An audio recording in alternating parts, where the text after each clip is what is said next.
Good morning students. आज हम लोग स्वयं के सॉफ्ट स्किल डेवलपमेंट का एनपीटीईएल कोर्स है, जिसके वीक 6 के असाइनमेंट को हम लोग जो है वो सॉल्व करने की कोशिश करेंगे। तो पहला क्वेश्चन इसके अंदर में है कि क्या क्रिएटिव ऑर्गेनाइजेशन के अंदर में क्या एक नॉन लीनियर प्रोसेस है, क्या ये स्टेटमेंट ये ट्रू है। तो इसके अंदर में दो ऑप्शंस दिए हुए ए और बी, तो इसमें जो इस क्वेश्चन का आंसर जो होगा वो होगा आपका ए होगा। फिर कहता है कि organization, question number 2, organization must understand what inhibits creativity and innovation to foster a creative climate in the organization. वाकई में इसका जो क्वेश्चन नंबर 2 का जो आंसर जो होगा वो यस में होगा, और ये हमारा ए जो है ऑप्शन इसके लिए आएगा। फिर इसी तरीके से क्वेश्चन नंबर 3 है, The challenge of 21st century is to have more innovation and creativity in every sphere of life. Is the statement true? Means question number 3 जो कह रहा है कि challenge of 21st century is to have more innovation and creativity in every sphere of life. Is the statement true? Yes, ये statement जो वो true है। According to Graham Wallace, there are dash stages of creativity. Options में आपके पास में 2 है, 3 है, 4 है, 5 है। तो ग्राम वैलेस के अनुसार से 5 स्टेजेस जो है वो क्रिएटिविटी के आते हैं। और फिर क्वेश्चन नंबर 5 कहता है कि ब्रेन का कौन सा लोब जो है, ब्रेन के जो लोब जो है वो एक्टिवेटेड होते हैं जब लोग जो है वो डाइवर्जेंट थिंकिंग या क्रिएटिव थिंकिंग में जो है वो इन्वॉल्व अपने आप को करते हैं। तो एक हमारे पास में फ्रंटल, दूसरा है पैरिएटल, ऑसिपिटल और टेम्पोरल। ये 4 हमारे पास में ऑप्शंस दिए हुए हैं, और उसमें से हमारा जो ऑप्शन जो है वो फ्रंटल जो है वो ऑप्शन है इसके लिए। फिर क्वेश्चन नंबर 6 कहता है कि which hemisphere of the brain is responsible for creativity. Hemisphere जो है हमारा ब्रेन के लिए, मैंने क्रिएटिविटी के लिए जो है ब्रेन का कौन सा हेमिस्फीयर पार्ट जो वो रिस्पॉन्सिबल होता है। तो इसमें 2 ऑप्शन दिए हुए, right hemisphere, left hemisphere. Right hemisphere इसका जो है वो सही उत्तर है। क्वेश्चन नंबर 6 का बी जो है वो राइट आंसर है। Which is the last stage of A creativity process. Creativity process के अंदर में लास्ट स्टेज कौन सा है।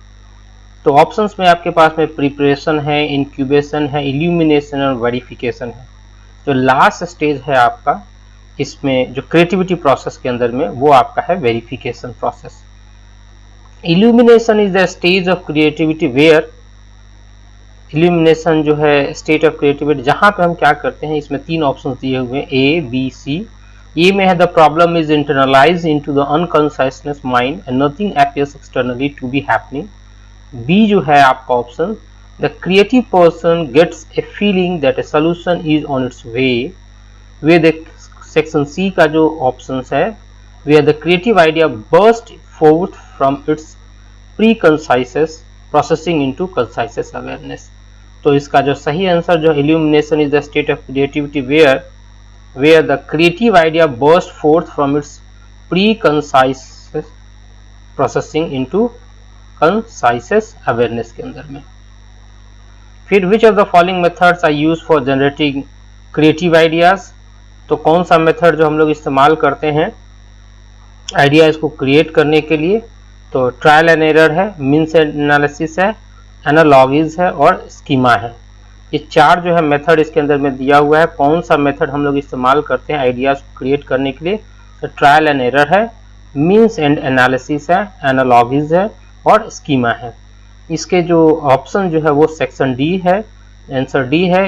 इसमें trial and error, means analysis, analogies और स्कीमा जो है वो चारों ऑप्शन जो इसके जो वो सही है। फिर उसके बाद में क्वेश्चन नंबर 10 है कि semantic intuition was developed by सूरे इन द ईयर। तो एक इसका जो ऑप्शन जो दिया हुआ है ए का 1979, 1978, 1987, 1897। तो इसका सही जो आंसर जो है वो ऑप्शन बी है 1978। White hat thinking incorporates white head thinking incorporates dash. तो यहाँ पे ऑप्शन दिया हुआ है, ऑप्शन 1 में फैक्ट्स है, ऑप्शन 2 में फिगर्स है, 3 में इंफॉर्मेशन नीड्स एंड गैप्स है, और 4th में आपका इंट्यूशन है, इंट्यूशंस है। तो इसमें जो ऑप्शन जो आपके पास में है facts, figures, information needs and gaps, ये इसके 3 जो है वो करेक्ट ऑप्शंस हैं। इंट्यूशंस जो है वो था रेड हैट थिंकिंग इनकॉर्पोरेट्स के अंदर में आता है। तो ये 3 जो ऑप्शंस हैं 1, 2 और 3, इसका जो है सी जो होगा आंसर वो आपका क्या होगा, सही पैमाने पे जो है वो होगा। लेकिन यहाँ पे ऑप्शन में 1, 3 एंड 3 होना चाहिए, जबकि यहाँ पे इंट्यूशन जो दिए हुए है वो 4th का जो वो करेक्ट का दिया हुआ है। फिर organization barriers to creative can be overcome, choose the correct ways to resolve the barriers. अब यहाँ पे कह रहा है कि ऑर्गेनाइजेशन में barriers to creativity can be overcome. हम ऑर्गेनाइजेशनल बैरियर जो है क्रिएटिविटी को हम कैसे ओवरकम कर पाएंगे, तो उसके लिए हमारे पास में ऑप्शन है make innovation parts of everyone's performance review system, train staff to scan environments for new trends, develop idea management system that captures idea, और एनकरेज फियर्स। तो इसके जो राइट आंसर्स हैं वो है आपका make innovation parts of everyone's performance review system, पहला ये, train staff to scan environment for new trends ये है, और develop idea management system that captures idea. That means आपका जो ऑप्शंस है वो only C 1, 2 and 3 are true. What are the aspects of critical thinking according to Bayer 1995? Select the appropriate ones. अब इसमें से जो है जो क्रिटिकल थिंकिंग जो है बेयर के अनुसार से, तो इसमें ऑप्शन जो दिए हुए हैं आपका क्राइटेरिया है, डिस्पोजिशन है, आर्गुमेंट है, पॉइंट ऑफ व्यू है। तो ये 4 ऑप्शन इसके दिए हुए हैं, और इसके जो राइट आंसर होंगे वो डी होगा, all 1, 3, 4 are true. Question number 14 में कह रहा है कि which lobe is involved in skills for algebraic mathematical task and calculations. तो इसके लिए जो आपका 14.4 है उसके जो है आपके जो 4 ऑप्शंस उसके अंदर में दिए हुए हैं, left parietal lobe, frontal parietal lobe, temporal lobe और टेम्पोरल ऑसिपिटल लोब। तो ये 4 ऑप्शंस में से आपके पास में पहला जो ऑप्शन है लेफ्ट पैरिटियल लोब, वो आपका जो वो राइट आंसर है। फिर कहता है कि what are the techniques to foster critical thinking and problem solving in classrooms. ये 15 नंबर क्वेश्चन है।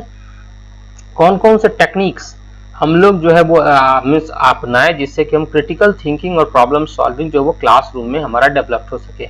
एक हमारा है सबसे पहला ग्रुप डिस्कशन, आंसर इसका। फिर केस स्टडी है, स्ट्रक्चर्ड एक्सरसाइजेज और क्रिटिकल इंसिडेंट्स है। ये 4 ऑप्शन इसके दिए हुए, और इसके सही उत्तर है आपके डी, ऑल 1, 2, 3 एंड 4 जो है वो ट्रू ऑप्शन है। तो असाइनमेंट 6 के ये प्रोबेबल आंसर्स हैं, ये नहीं कह सकता कि ये पूरी तरीके से 100% विद एक्यूरेसी एंड एक्यूरेट के साथ में है ना।